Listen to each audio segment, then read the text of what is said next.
I did a complete review of the RTX 3060 when it came out over 2 years ago. It was a different time back then. Prices were out of control, GPUs were something you only see in pictures. Fast forward to 2023 where I can jump on Amazon and order myself a brand new card in any model I choose. But are these things worth buying?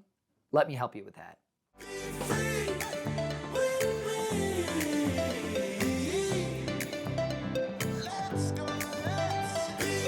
NVIDIA has held the top GPU slot in the Steam hardware survey for a long time by its beloved GTX 1060. They've been trying to recreate a GPU to take its place since its release. Oh, the 1650 recently overtook the 1060 for the most used GPU on Steam, and that was an entry-level GPU released in 2019. They may have really had something with the 3060 if crypto mining hadn't screwed up the market so much. Here we are 2 years after release, and the 3060 still has not reached its intended MSRP of $330. I see comments all the time of people saying they got a 3060 for $350+ and they think they got a good deal. This is horrible for all of us because it tells NVIDIA that gamers are willing to pay up for new hardware. In case you didn't realize, 40 series GPUs have already started releasing. And I guarantee you by middle of the year in 2023, we will start seeing mid-range GPUs like the 3060 replacement. And if NVIDIA sees that you're willing to pay $350 for a 2-year-old GPU, what do you think they're gonna charge for the 4060? $400, $500 maybe? Okay, I'll get off my soapbox and talk about the card itself. The unlaunched 4080 12GB, which will be called the 4070 Ti, is rumored to be released at CES 2023. And I've even heard talks of NVIDIA possibly charging the same $900 originally slotted for the 4080 12GB variant. Now, NVIDIA's 3070 had an MSRP of $499. Let that sink in. It looks like NVIDIA is up to their old tricks again, this time with the 3060. If you thought the 4080 16GB and 4080 12GB fiasco was the first time that NVIDIA tried to pull a fast one on its customers, welcome to the show. Make sure when you're shopping for a 3060, you don't accidentally purchase the 8GB variant. Yep, you heard me right, another cut down card. NVIDIA started secretly selling these cut down versions through board partners back in November. The cost is the exact same as the 12GB models, but they have worse performance. They not only have 4GB less VRAM, but they also have a slower memory bus and therefore run a slower memory bandwidth. Hardware Unboxed purchased one of these 8GB models and ran some gaming tests for us. They showed that the 8GB variant has about a 17% loss in performance over its 12GB counterpart. That's at 1080p. The gap widens by about 1% at 1440p. I'll link their video below if you want more information. But my advice is to stay away from the 8GB 3060 altogether. This review is all about the only 3060 you should be looking at. The specs for this card are, it has 3,584 CUDA cores, it has a boost clock of 1,780 MHz, there's 12GB of GDDR6 memory on a 192-bit memory bus, and NVIDIA recommends a 550-watt power supply for their founders cards. Let me show you how this card performs in today's games. I wanted to give the 3060 its best chance to perform well and not have any bottlenecks.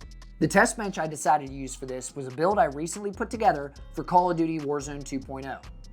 This is sporting the Intel i5 12600K, 32GB of RAM, and a 240mm all-in-one liquid cooler by EK. Apex Legends was the first game I tested. I ran all the benchmarks on both 1080p and 1440p to give us a wider showing.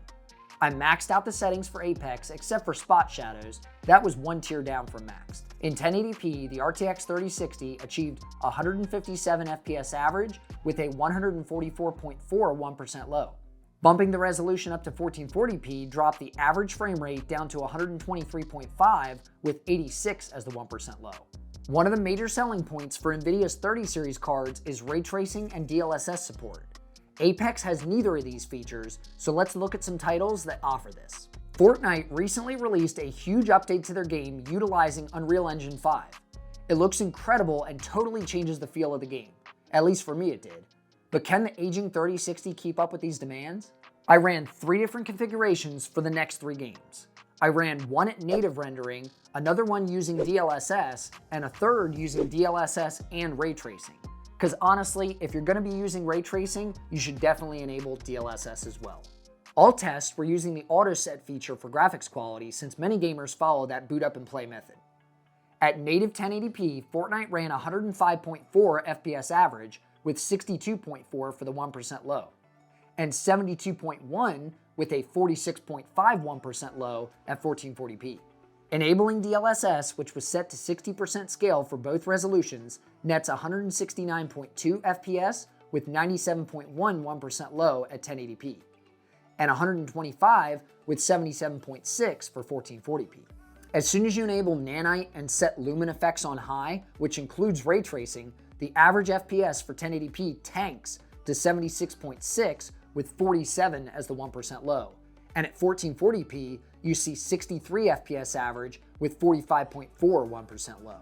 Not really the frame rate you want to see on a competitive shooter such as Fortnite. Warzone 2.0 is the next game I tested. There isn't a ray tracing feature to be able to turn on or off in the game, so I just skipped that part. Now, I initially built this system to run Warzone 2.0. Even though I suck at the game and I don't have a built-in benchmark, I'm forced to die about 100 times for these results. I hope you're happy.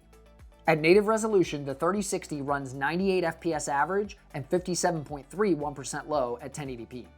At 1440p, this drops down to 58.7 and 35.7 1% lows. Not quite the win I was looking for. Enabling the magic of DLSS jumps the average frame rate to 128.9 and 82.8 at 1080p. At 1440p, we see 81.9 and 52.1. DLSS does what it's meant to do, and that's enable high frame rates while maintaining high visual quality. Now, I did use the quality preset for DLSS for this game and the next one. Cyberpunk 2077 is like the modern day Crysis, bringing even the mighty flagship cards to their knees. How do you think the 3060 did? Running native resolution on 1080p, the 3060 sees 71.7 FPS average and 56.4 1% low, while 1440p is a last-gen console-like experience at 44.8 FPS average and 37 1% low. Everything gets better as you would expect when DLSS is turned on, again with the quality setting. The 1080p results saw 83.4 FPS and 65.1 1% lows. 1440p only improved a small amount to 52.9 and 44.1. The ray tracing results were playable but not promising.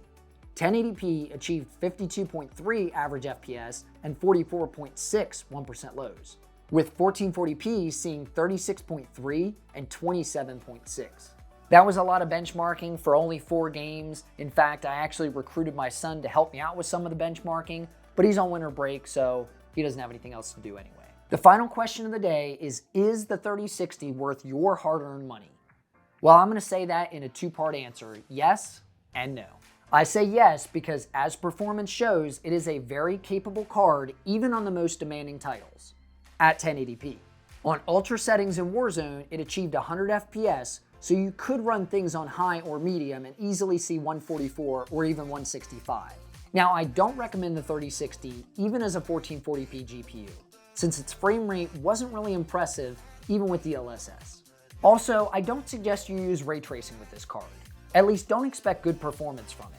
Maybe if you want, just turn it on, take a couple quick shots, some B-roll, and then turn it back off, that's it. At this point in the release cycle, the RTX 3060 should be under MSRP. They should not be charging $350 or even $330 to that matter. It should be $299 or less.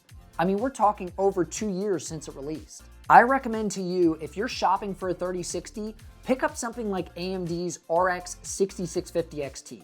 You can actually go over to Amazon and get them for $299 for the cheapest models, and they will beat the 3060 in pretty much every title you throw at it. If you're worried about ray tracing or DLSS, ray tracing doesn't really matter on these mid-tier cards anyways, so the performance isn't an argument. And DLSS isn't really an argument either, because AMD's FSR 2.0 and 2.1, I guess they have now, is just as capable, if not better, than what NVIDIA's DLSS is offering. Hopefully I helped you with your decision of whether or not to buy an RTX 3060 for your system at home.